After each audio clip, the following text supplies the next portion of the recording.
Hi friends, మా గిరిజన ప్రాంతంలో అయితే ఈరోజు ఒక ఊర్లో చిన్న ఫంక్షన్ జరుగుతుంది.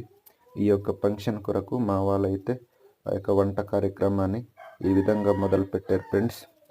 ఈ యొక్క వంట కార్యక్రమాన్ని మా యొక్క ప్రాంతంలో అయితే ఉదయం నుండి ఈ విధంగా మొదలు పెడతారు ఫ్రెండ్స్.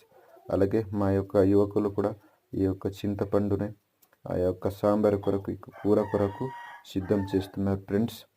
ఈ విధంగా మా యొక్క గిరిజన ప్రాంతంలో అయితే కొన్ని ఫంక్షన్లో మేమైతే అందరం కలిసి ఈ విధంగా ఫంక్షన్ కార్యక్రమాలు మేము పాల్గొంటాం ఫ్రెండ్స్. ఈ యొక్క ఫంక్షన్లో వచ్చినటువంటి చుట్టాలు బంధువులనైతే మేము ఆ యొక్క వంటను మేము సర్వీసింగ్ చేస్తాం ఫ్రెండ్స్. అలాగే చుట్టాలు బంధువులతో కూడా మేము ఆనందంగా ఈ యొక్క ఫంక్షన్ టైంలో మేము ఆనందంగా వాళ్ళతో గడుపుతాం ఫ్రెండ్స్. ఈ విధంగా మా గిరిజన ప్రాంతంలో అయితే మేము జరుపుకునే ఈ యొక్క ఫంక్షన్లో మేము పాల్గొంటాం ఫ్రెండ్స్. ఓకే ఫ్రెండ్స్, ఈ వీడియో నచ్చితే లైక్ చేయండి, మన ఛానల్ సబ్స్క్రైబ్ చేయండి. Okay, thank you, bye bye.